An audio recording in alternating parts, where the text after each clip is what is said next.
بسم الله الرحمن الرحيم نحمده ونصلي على رسوله الكريم أما بعد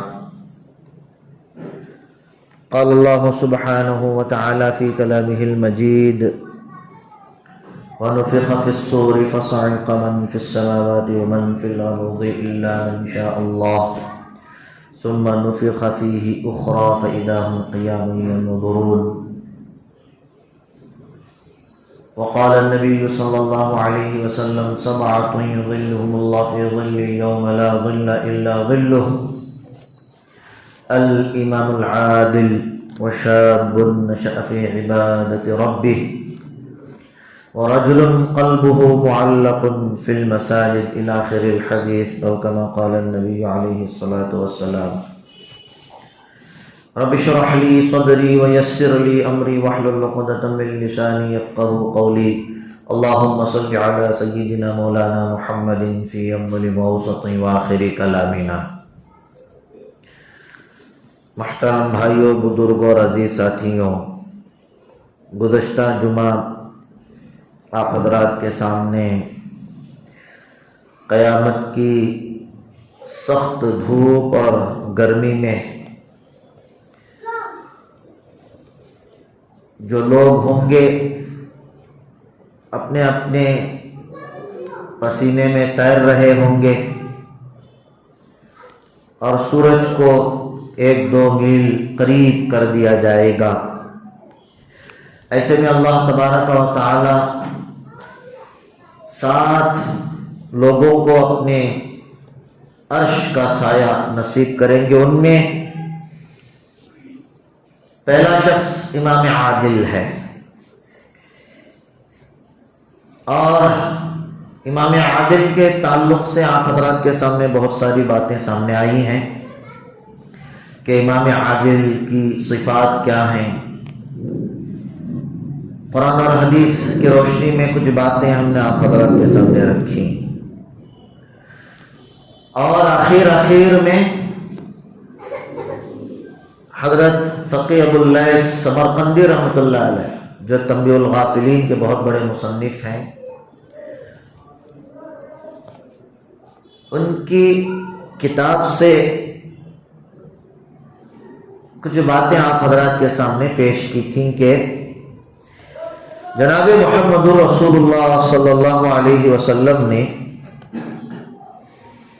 شیطان سے پوچھا کہ تیرے کتنے دشمن ہیں؟ تو شیطان نے کہا تھا کہ میرے 15 دشمن ہیں. اور وہ 15 دشمن آپ کے سامنے گنوائے تھے. ایک ہفتہ گزر گیا، لوگ تو یاد نہیں رکھیں گے، اس لیے دوبارہ گنوا دیتے ہیں تاکہ یہ جو دوست اور دشمن کا کانسیپٹ ہے یہ سمجھ میں آ جائے. پھر دوسرے عنوان کی طرف آتے ہیں. تو 15 دشمنوں میں پہلا دشمن جو شیطان کا ہے، شیطان نے کہا وہ تو آپ ہی ہیں، یعنی اللہ کے نبی کو کہا. شیطان کا سب سے بڑا دشمن کون ہے؟ وہ اللہ کے نبی صلی اللہ علیہ وسلم ہے.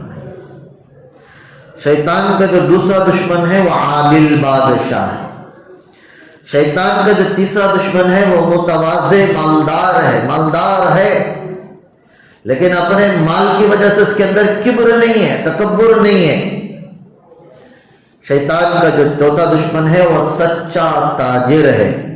شیطان کا جو 5واں دشمن ہے خشوع کرنے والا یکسو عالم. شیطان کا جو 6واں دشمن ہے خیر خواہی کرنے والا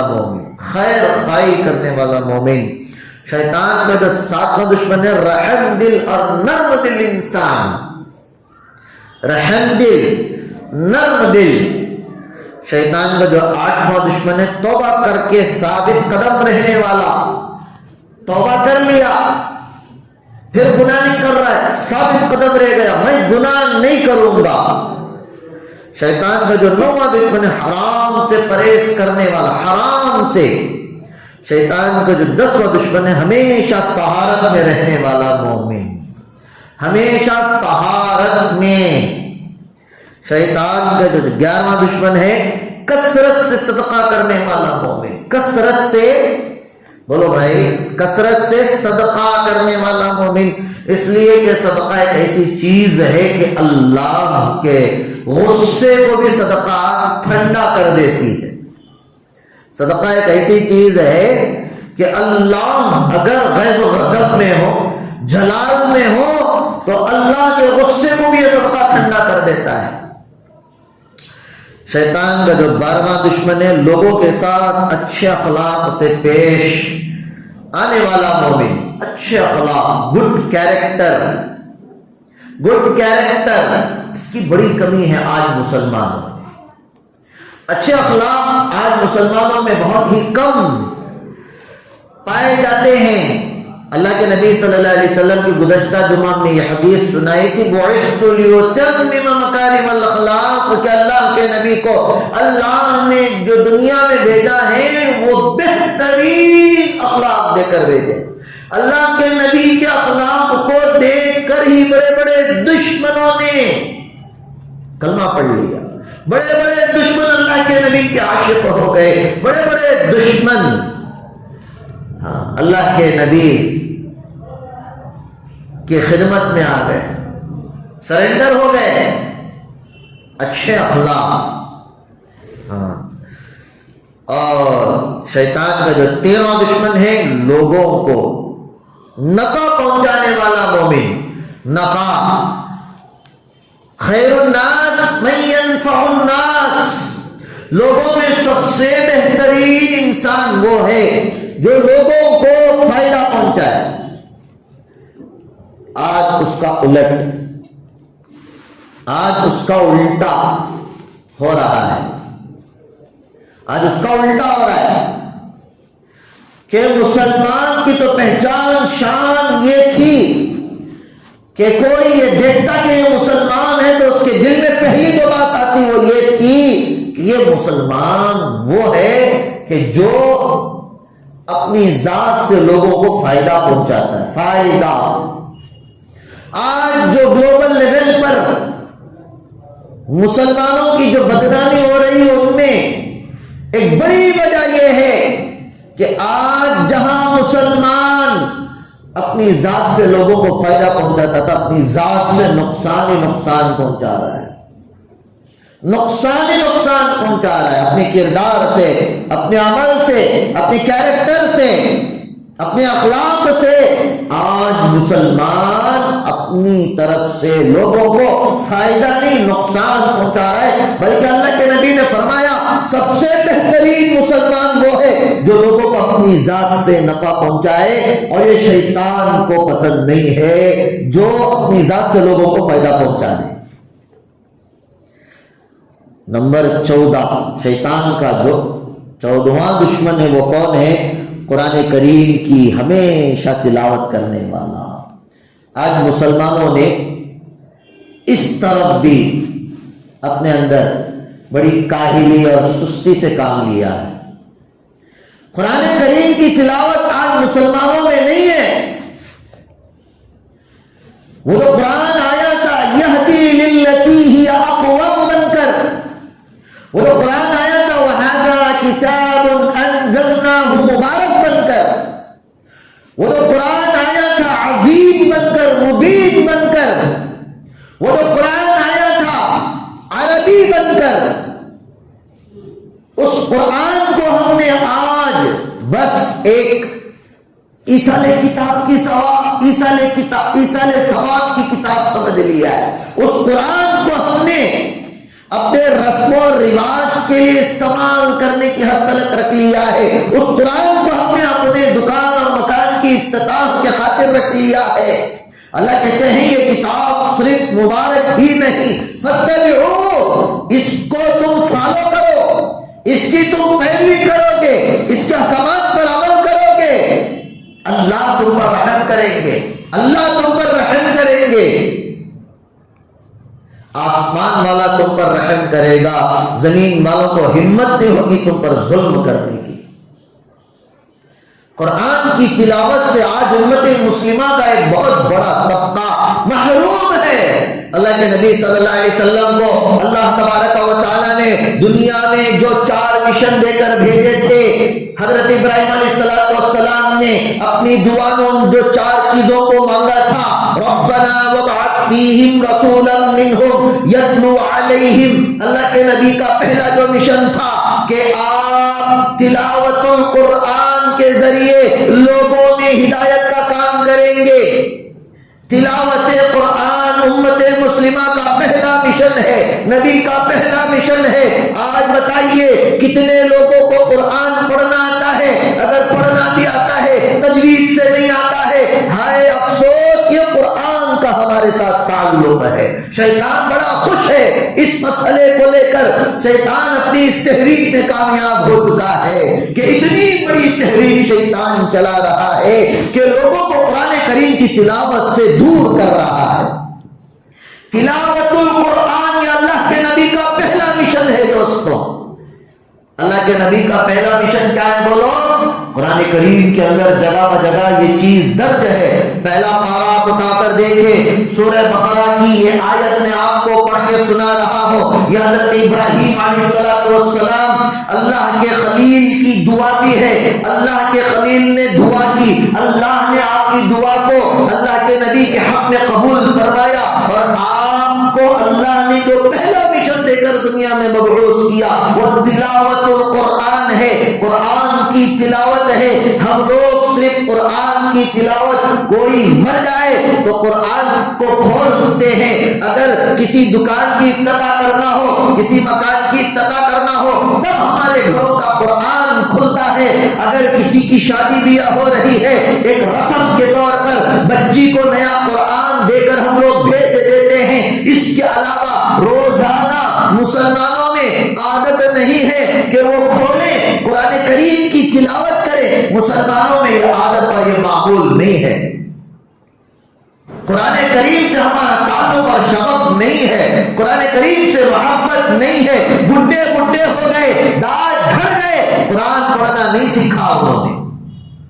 یہ قرآن کل قیامت کے دن جھگڑا کرے گا۔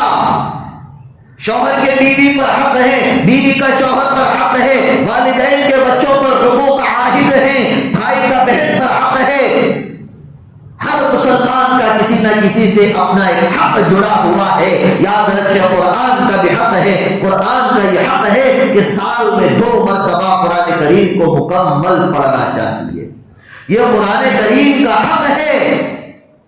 آج ہم لوگ بس نماز پڑھنے کے حد تلک تو 10 سورے یاد کر لیے، نماز پڑھنے کے حد تلک تو 10 سورے ہم نے یاد کر لیے، اور وہ بھی تجوید کے بغیر۔ لہنے دلی اور لہنے خفی یہ 2 قاعدے ہیں تجوید کے۔ اللہ کے نبی نے فرمایا من لم یجود القرآن فهو آثم، جس نے قرآن کو تجوید سے نہیں پڑھا وہ گنہگار ہوگا، وہ گنہگار ہے۔ لہنے خفی ہے، بغیر غنہ کے، اخفا کے، بغیر قواعد کی رعایت کرے کہ لہنے جلی ہے کہ ہا کو ہا پڑھتا ہے، آپ کو کاف پڑھتا ہے، اللہ الصمد کو اللہ الصمد پڑھتا ہے، نماز فاصل ہو جاتی ہے لہنے جلی میں بعض مرتبہ۔ آج ہم کہتے لوگوں کو کہ سورہ اخلاص پڑھے نہیں آتی، اٹک اٹک کے پڑھتے ہیں۔ آج کہتے لوگوں کو سورہ فاتحہ پڑھو، تجوید کے ساتھ پڑھنے نہیں آتی، بس الحمدللہ رب العالمین الرحمن الرحیم مالک یوم الدین ایسا پڑھتے ہیں لوگ، تجوید کے ساتھ پڑھنا نہیں آتا قرآن۔ یہ اس امت کی حالت ہے۔ اب بتائیے کہ جب اللہ نے جس کتاب کو یہدی بنا کر بھیجا، للتی ہی اقوم، قوموں کو یہ کتاب ہدایت دینے کے لیے آئی ہے، اس کتاب کو اللہ نے نور مبین بنا کر بھیجا، اس کتاب کو اللہ نے فرقان بنا کر بھیجا، اس کتاب کو اللہ نے عظیم بنا کر بھیجا۔ اس کتاب کے بارے میں اللہ نے فرمایا انا انزلناہ قرآنا عربیا، اس کتاب کو اللہ نے مبارک بنا کر بھیجا، اس کتاب کو اللہ نے مبین بنا کر بھیجا، اس کتاب کو اللہ تبارک و تعالیٰ نے ہمارے لیے ایک دستور بنا کر بھیجا، دستور بنا کر بھیجا۔ اس کتاب میں کیا کچھ نہیں ہے، یہ وہ کتاب ہے کہ کسی نے اس کو لکھا نہیں ہے، یہ کتاب اللہ ہے، اللہ کی کتاب ہے، یہ کلام اللہ ہے، اللہ کا کلام ہے۔ یہ کتاب وہ کتاب ہے کہ 1400 سال سے آج بھی اس کتاب کے اندر رتی برابر زبر زیر میں بھی فرق نہیں آیا ہے۔ آج تک لکھنے والے لکھتے گئے، اپنی کتاب ان کی محفوظ نہ رہی۔ انجیل آسمانی کتاب تھی، عیسائیوں نے اس کو محفوظ نہیں رکھا۔ زبور آسمانی کتاب تھی، اس کو موسیٰ علیہ السلام، حضرت زبور داؤد علیہ السلام کے قوم نے محفوظ نہیں رکھا۔ تورات بھی محفوظ نہ رہی، لیکن اس قرآن کا یہ معجزہ دیکھیے، 1400 سال گزر گئے، آج بھی یہ کتاب محفوظ ہے۔ اس لیے محفوظ ہے، اللہ نے قیامت تک کے لیے اس کو اپنے ذمہ لے لیا، کہا اِنَّا نَحْنُ نَزَّلْنَا الذِّكْرَ وَإِنَّا لَهُ لَحَافِظُونَ۔ ہم نے قرآن کو نازل کیا، ہم اس کی حفاظت کریں گے۔ بہت سے آئے قرآن کے اندر خامیاں نکالنے کی کوشش کی، غلطیاں نکالنے کی کوشش کی، اس کے متن کو بدلنے کی کوشش کی، اس کے ترجمے کو بدلنے کی کوشش کی، اس کی تفسیر کو بدلنے کی کوشش کی، لیکن قربان جائیے، اللہ نے ان مدارس والوں کو، اللہ نے ان علماء کو، اللہ نے دین کے عالموں کو ایسا اللہ نے تیار کر دیا کہ اس کی لاکھوں کروڑوں تفسیریں لکھ دی گئی ہیں۔ آج کسی کو یہ ہمت نہیں کہ کوئی آج قرآن کو بدل کر پیش کر دے۔ قرآن نہیں بدل سکتا، قرآن کو نہیں بدلا جا سکتا ہے۔ آج جو قرآن اسی شکل میں محفوظ، یہ معجزہ ہے قرآن کا، یہ اس امت کے لیے بہت بڑی نعمت ہے قرآن۔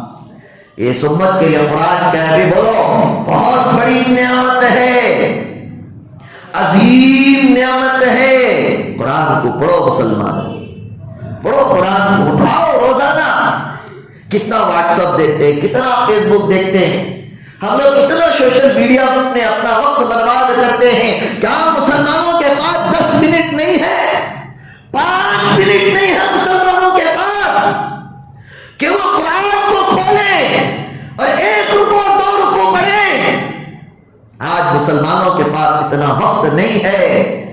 تو ہے ہماری زندگی پر کہ جس اللہ نے ہمیں ایسی نعمت دی ہے، جو قوموں کی ہدایت کے لیے اللہ نے جو ایسی کتاب دی ہے، ایسی کتاب کو کھولنے کا ہمارے پاس وقت نہیں ہے۔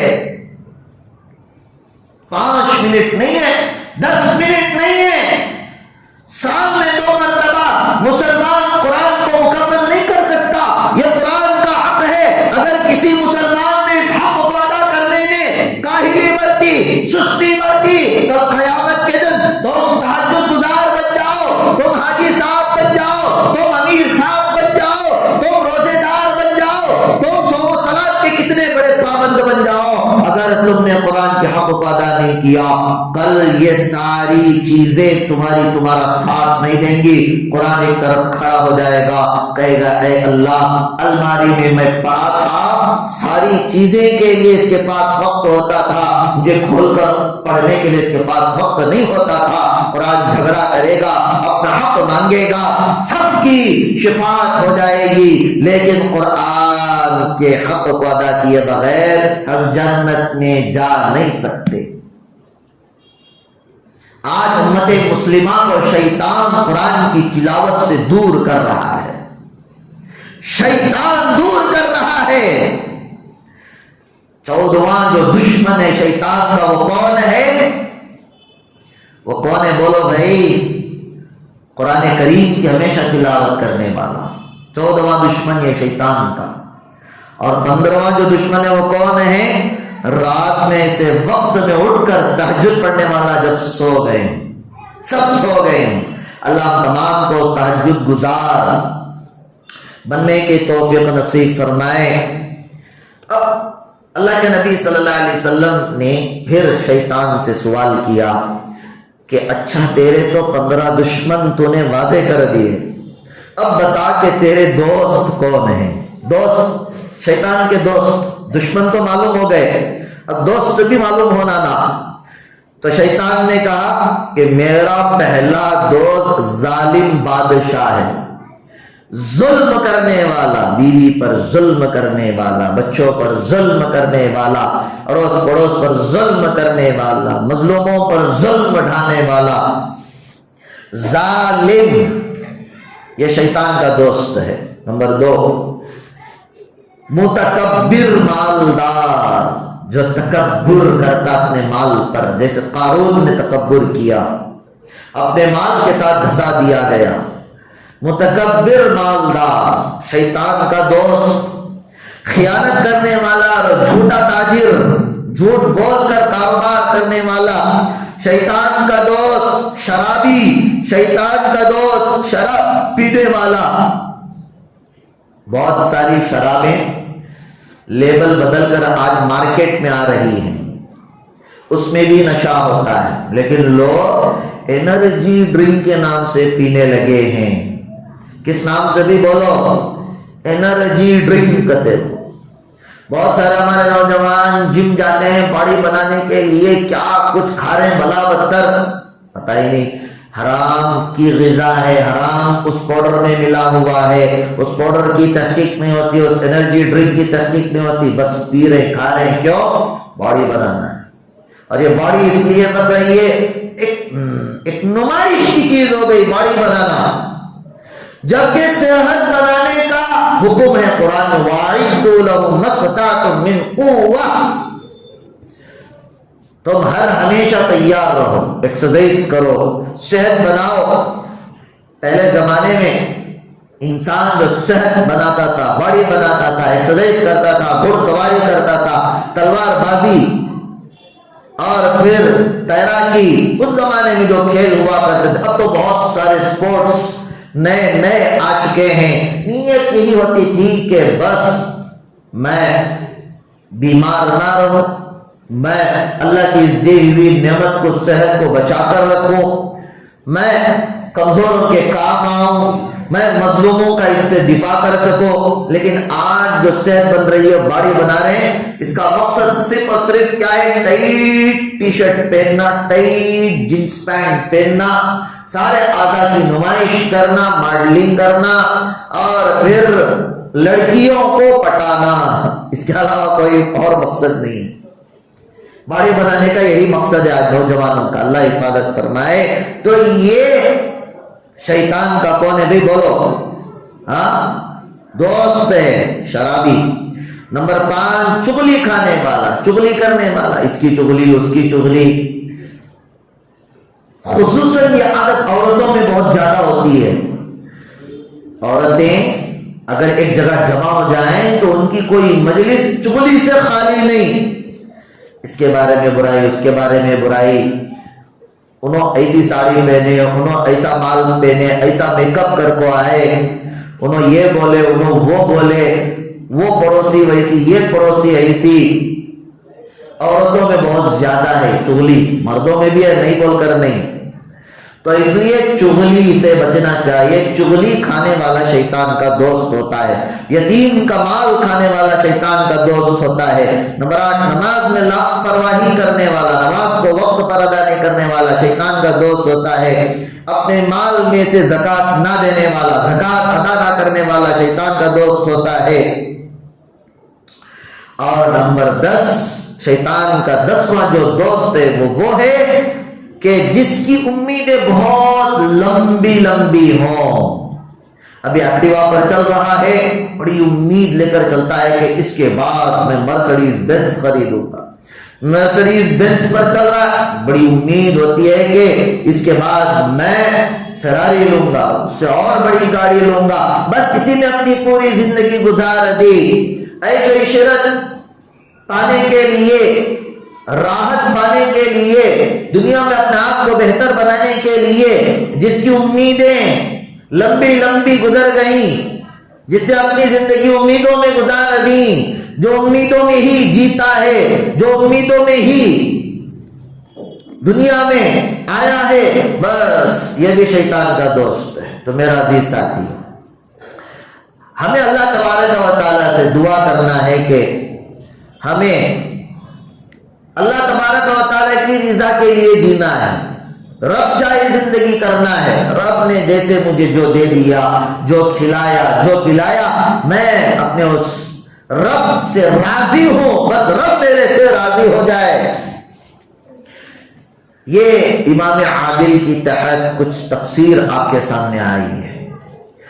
اب اللہ کے نبی صلی اللہ علیہ وسلم نے جو دوسری بات بیان فرمائی ہے کہ وہ شخص قیامت کے دن میدان محشر کی سخت دھوپ اور گرمی میں عرش کے سائے میں ہوگا، وہ دوسرا شخص وہ ہے، وہ شاب نشأ فی عبادت ربہ، کہ جس کی جوانی اللہ کی عبادت میں پرورش پائی ہے، جس کی جوانی اللہ کی عبادت میں گزری ہے، عنفوان شباب ہی سے وہ اپنے مولا اور حقیقی آقا کی تربیت میں اس کی پرورش ہوئی ہے۔ وہ شاب نشأ فی عبادت ربہ، جوانی شروع ہو رہی ہے، ایک ایج ہے ٹین ایج، 13 سے لے کر 19 تک ٹین ایج بولتے ہیں۔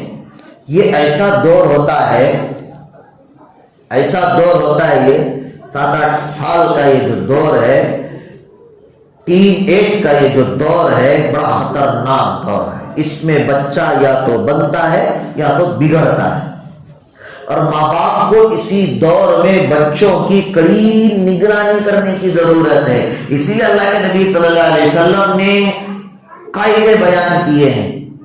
وہ اسلام کے اصول کیا ہیں؟ جب بچہ 7 سال کا ہو جائے تو اسے نماز نماز نماز پڑھو بول کر اس کے کان میں بار بار کہتے رہنا، نماز کو لے کر جانا ہے، مسجد میں لے کر جانا ہے۔ آج کل ہمارے مسجد میں یہ جو چھوٹے چھوٹے بچے آ گئے ہیں، ان سے بیزار نہیں ہونا ہے، ان سے بیزار نہیں ہونا ہے۔ بچوں کو مسجد سے دور رکھتے ہیں، وہ کورونا تھا، وہ لاک ڈاؤن تھا، وہ مجبوری تھی، وہ الگ چیز ہے، لیکن عمومی طور پر چھوٹے بچوں کو مسجدوں میں نہیں لے کر آتے ہیں، یہ بڑی غلطی ہے۔ بچوں کو لے کر آنا چاہیے، اگر وہ تھوڑی بہت شرارت بھی کرتے ہیں تو برداشت کر لینا چاہیے، اس لیے کہ جب بچے ہر نماز میں 7 سال کی عمر سے مسجد میں آتے رہیں گے، بڑوں کو دیکھ کر وہ نماز سیکھیں گے، دھیرے دھیرے ان کے اندر نماز کا شوق پیدا ہوگا۔ ایک دم 15 سال 16 سال کے ڈانگے کو اگر آپ یہ کہیں گے جامع نماز پڑھنے نہیں جاتا، صرف جمعہ پڑھے گا۔ آج کل کے تو بڑے بڑے نوجوان بچوں کو ہم نے دیکھا ہے کہ ماں باپ نے ان کو اس اسلامی اصول کے قاعدے کے تحت تربیت نہیں کی، ماں باپ نے ان کو 7 سال کی عمر میں مسجد کو لے جانا ضروری نہیں سمجھا، تو ہوا یہ کہ بڑے ہو گئے، انجینئر بن گئے، ڈاکٹر بن گئے، جمعہ کی نماز کا بھی شوق اور رغبت ان سے ختم، جمعہ بھی نہیں پڑھ رہے آج کل کے نوجوان، تو دوسری نمازیں کہاں پڑھیں گے؟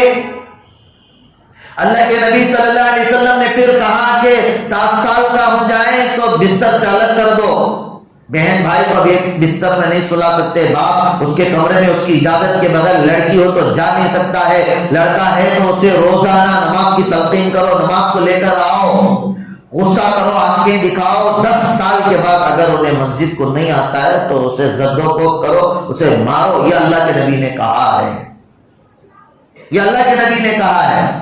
10 سال کے بعد 3 سال تک جب آپ اپنے بچوں کے پیچھے نماز پڑھو مسجد کو لے کر آتے رہیں گے، یہ 3 سال اس کی تربیت کے ہیں، یہ 3 سال اس کے کیا ہے؟ بولو، تربیت کے ہیں۔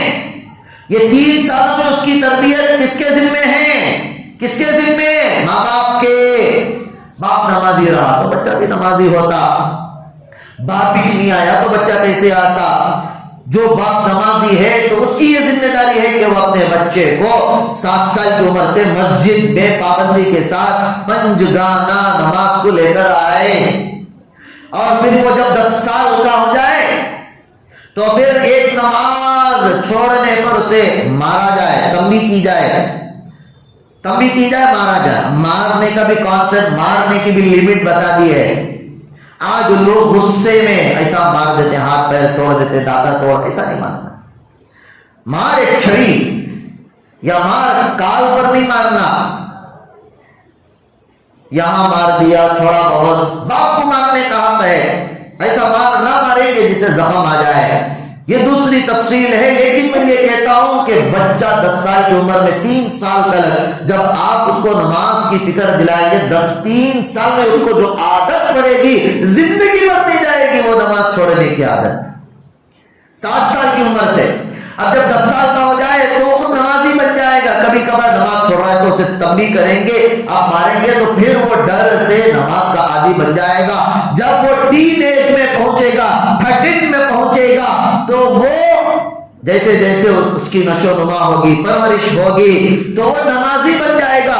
اس کی جوانی، اس کی ٹین ایج کا یہ دور نمازوں میں گزرے گا۔ جب تو وہ نمازی بن جائے گا، ٹین ایج اس کا جو دور ہے نمازوں میں گزرے گا، مسجد کے ماحول میں گزرے گا، وہ شرابی نہیں بنے گا، ماں باپ کا نافرمان نہیں بنے گا، وہ ڈرگ ایڈکٹ نہیں بنے گا، وہ جو ہے نا نشیڑی نہیں بنے گا، وہ ظالم نہیں بنے گا، وہ بڑوں کی بات ماننے والا بنے گا۔ یہ ہے اصل۔ اس عمر میں بچوں کی تربیت کا خاص خیال رکھنا چاہیے۔ جس عمر میں ماں باپ غلطی کر جاتے ہیں، بعد میں پریشان پھر رہے ہوتے ہیں، تو اس لیے میرا عزیز ساتھیو، نوجوان جو یہاں پر بیٹھے ہیں، بچے بھی بیٹھے ہیں، زیادہ تر نوجوان نظر آ رہے ہیں۔ اللہ کے نبی فرماتے ہیں قیامت کے دن میدان محشر کی سخت دھوپ اور گرمی میں جن کو عرش کا سایہ ملے گا وہ نوجوان ہوگا جس کی جوانی کی ابتدا اللہ کی عبادت میں گزر رہی ہے۔ آج نوجوانوں کی جوانی جہاں سے شروع ہوتی ہے، افسوس کی بات یہ ہے کہ وہ بالکل بے حیائی کے ماحول میں ہو رہی ہے، غلط کاموں میں ہو رہی ہے، غلط ماحول میں ہو رہی ہے، غلط ماحول میں ہو رہی ہے۔ اللہ کے نبی صلی اللہ علیہ وسلم نے بالخصوص اس عمر میں ماں باپ کو ذمہ داری دی ہے کہ ماں باپ کی ذمہ داری ٹین ایج میں ان کو پہنچنے سے پہلے ہی 7 سال کی عمر، 10 سال اور 13 سال کے اندر ماں باپ کی ذمہ داری ان کو نمازی بنا دینا، مسجد کے ماحول میں رکھنا ہے۔ اسی لیے یہ مسجدیں ہیں، یہ مسجدیں تعلیم گاہ بھی ہیں، صرف یہ عبادت گاہ نہیں ہے، یہاں بچوں کی تعلیم بھی ہوگی۔ ماں باپ ان کو 5 ٹائم بھیجتے رہیں گے، ان کا دماغ دینی ماحول میں، مسجد کے ماحول میں پاک صاف بنے گا، پاک صاف خیالات کے وہ بچے، ان کی تربیت ہوگی۔ لیکن آج کیا دیکھنے کو مل رہا ہے، ہمارے نوجوان چھوٹی چھوٹی عمر کے ٹین ایج پہنچنے سے پہلے ہی انہیں بالغ ہو جاتا ہے، موبائل دیکھ کو، ایسے ویسے ویڈیوز دیکھ کو، گندے ماحول میں رہ کر ماں باپ کی تربیت ان کے اوپر نہیں ہو رہی صحیح سے، ماں باپ اس کے ذمہ دار ہیں۔ حضرت فقیہ ابو اللہ سمرقندی رحمۃ اللہ علیہ نے ایک نوجوان کا واقعہ بیان کیا تنبیہ الغافلین میں۔ آپ نے اپنے والد کے واسطے سے حضرت عبد الواحد بن زید رحمۃ اللہ علیہ کا ایک واقعہ بیان کیا ہے کہ کسی ایک دور میں رومیوں سے مسلمانوں کی جنگ تھی، تیاری ہو رہی تھی، مسلمان ایک طرف تیاری کر رہے تھے کہ رومیوں سے مقابلہ کرنا ہے۔ اسی دوران حضرت عبد الواحد بن زید رحمۃ اللہ علیہ فرماتے ہیں کہ 15 سال کا نوجوان، ٹین ایج کی عمر، کتنے سال کا نوجوان بھائی بولو؟ 15 سال کا نوجوان، اس کے والدین فوت ہو چکے تھے، والدین کا متنوں کا مال چھوڑی ہوئی آستی بہت زیادہ اس کے پاس آئی ہوئی تھی، بہت زیادہ زمینیں تھی، کیش تھا۔ کسی نے اس سے کہا کہ رومیوں سے مقابلہ کرنا ہے، اللہ نے جو تیرا مال، اللہ نے جو تجھے والدین کا وراثت میں جو مال دیا ہے، اس مال کو اللہ کے راستے میں لگا دے۔ اللہ فرماتے ہیں ان اللہ اشتری من المؤمنین انفسهم واموالهم بان لهم الجنہ، اللہ نے ہماری جان کو، ہمارے مال کو جنت کے بدلے میں خرید لیا ہے۔ اس نوجوان کے سینے پر یہ آیت داخل ہو گئی، ان کی بات اس نوجوان کے دل پر اثر کر گئی. اپنی کروڑوں کی اربوں کی جائیداد، اپنا سارا کا سارا کیش حضرت مولانا عبد الوحید بن زید رحمۃ اللہ علیہ کو گواہ بنا کر اس نوجوان نے وقف کر دیا، تحفہ دے دیا. آپ گواہ رہنا کل قیامت کے دن، میں نے یہ جو مال سارا کا سارا اللہ کے جو راستے میں لٹایا ہے صرف جنت کو پانے کے لیے. کس کو پانے کے لیے ہے؟ جنت کو پانے کے لیے ہے. اور پھر دشمن اور مسلمان آمنے سامنے میدان کارساز میں، اور یہ 15 سالہ نوجوان کے بارے میں آتا ہے، دیو جیسے بڑے بڑے جسم والے 9 پہلوانوں کو اس نے اپنی تلوار کا مزہ چکایا، اور پھر یہ بھی زخمی ہو کر گر پڑا. اور جب جنگ ختم ہوئی، مسلمانوں کو فتح نصیب ہوئی، تو عبد الواحد بن زید فرماتے ہیں کہ میرا گزر اپنے شہید لوگوں کی لاشوں سے ہوا، اور جب میری نظر اس 15 سالہ نوجوان پر پڑی، اس 15 سالہ نوجوان پر پڑی جس نے بڑے بڑے سورماؤں کو اپنی تلوار کا مزہ چکایا تھا، اور یہ بھی زخمی پڑا تھا، خون سے لہولہان تھا اس کا بدن، میں نے دیکھا کہ یہ مسکرا رہا ہے، یہ نوجوان مسکرا رہا ہے، اور اسی مسکراتے چہرے کے ساتھ دنیا سے رخصت ہو گیا، دنیا سے رخصت ہو گیا. جوانی نوجوانوں کی اللہ کے راستے میں گزری ہے. میرا عزیز ساتھیوں، ہماری جوانی زنا میں، آنکھوں کے، ہاتھوں کے، زبان کے حقیقی زنا میں گزر رہی ہے، شراب میں گزر رہی ہے، عیش و عشرت میں گزر رہی ہے، فضول وقت میں گزر رہی ہے.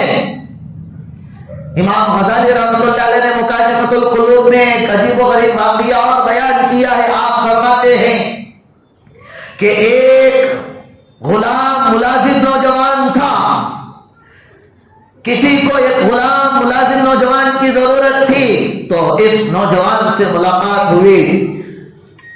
اس کے آقا کو اس نوجوان نے 3 شرطیں رکھی، میں آپ کی تو خدمت کروں گا لیکن میری 3 شرطیں ہیں. میری پہلی شرط یہ ہے کہ میں نماز کے وقت میں آپ کی خدمت نہیں کر سکتا، نماز کے وقت میں آپ کو مجھے چھوڑ دینا پڑے گا، میں رات میں آپ کی خدمت نہیں کر سکتا، رات میں آپ کو مجھے چھوڑ دینا پڑے گا، اور مجھے آپ کے اپنے کسی ایک کمرے میں الگ مجھے کمرہ دے دینا ہے تاکہ میں اس کمرے میں رہوں اور وہ کمرہ بند رہے گا اور آپ اس کمرے میں داخل نہیں ہو سکتے. آقا نے اس نوجوان کی ایک شرط مان لی اور آقا نے کہا کہ ٹھیک ہے. وہ نوجوان خدمت کرنے لگا. دن میں جب نماز کا وقت ہوتا غلام ملازم نوجوان نماز کو جاتا اور رات کا وقت ہوتا تو کمرہ بند رہتا. اور آقا کو جستجو ہوئی کہ میں بھی دیکھوں کہ یہ رات میں کرتا کیا ہے. جب اس نے چھپ کر چوری سے نوجوان کے رات کے معمول کو دیکھنا چاہا تو اس کی نگاہ پڑی آقا کی کہ ایک روزن سے دیکھا کہ اس نوجوان کا سر سجدے میں ہے اور وہ دعا میں ہے اور قندیل نور کی آسمان سے اس کے سر تلک آ رہی ہیں اور وہ نوجوان یہ کہہ رہا اللہ سے اے اللہ دن میں بھی اگر مجھے میرا آقا اجازت دے دیتا تو دن میں بھی میں تیری عبادت کرتا. جب وہ نوجوان اپنی رات گزار کر عبادت کی دن آیا اپنے مالک کی خدمت میں لگ گیا تو اس کے مالک نے زار پکار رویا اور کہا کہ اے نوجوان جا میں تجھے آزاد کرتا ہوں تو دن میں بھی اپنے رب کی عبادت کرنا میں نے تجھے فارغ کر دیا ہے. وہ نوجوان کہتا ہے یا صاحب السر ان السر قد ظہرا ولا اريد حیاتی بعد مشتہرا. اے اللہ اے راز والے راز کھل گیا ہے میرا اب مجھے زندگی نہیں چاہیے میرا راز فاش ہونے کے بعد اے اللہ مجھے موت دے دے. یہ کہنا تھا کہ اچانک وہ مردہ ہو کر گر پڑا. ایسے نوجوان تھے لیکن آج ہمارے نوجوان پورا وقت سے ویلنٹائن ڈے میں، برتھ ڈے میں، اور پھر گرل فرینڈ ڈے میں کیا کیا ڈے نکال لیے یہودیوں کے ان ایام میں اپنی زندگی کو، اپنی جوانی کو، اپنی شباب کو برباد کر رہے ہیں۔ یہ پیغمبروں کا شیوا نہیں تھا، یہ عبادت گزاروں کا شیوا نہیں ہے۔ در جوانی توبہ کردن شیوا پیغمبری، جوانی میں تو توبہ کرنا، جوانی میں تو عبادت کرنا، یہ پیغمبروں کی عادت ہے، ان کا طریقہ ہے۔ ظالم جو بوڑھا ہوتا ہے، جو ظالم بھیڑیا ہوتا ہے، وہ تو اپنے بوڑھاپے میں متقی اور پرہیزگار بن جاتا ہے۔ یہ کوئی بڑی بات نہیں ہے، یہ کوئی بڑی بات نہیں ہے کہ وقت پیری گرد ظالم بھی شبت پرہیزگار۔ آپ کا بوڑھاپے میں عبادت گزار بن جانا، متقی بن جانا، یہ کوئی کمال کی بات نہیں ہے۔ کمال تو اس میں ہے کہ آپ اپنی جوانی کو اللہ کی عبادت میں گزاریں، اللہ کی عبادت میں گزاریں۔ میرا عزیز ساتھی، یہ دو لوگ ہوں گے، امام عادل اور وہ نوجوان جس کی ابتدا، جس کا ٹین ایج اللہ کی عبادت اور اس کی پرورش میں گزر جائے۔ اللہ ہمیں یہ دونوں کوالٹیاں ہمارے نوجوانوں میں عطا فرمائے، تمام میں عطا فرمائے۔ ایک اہم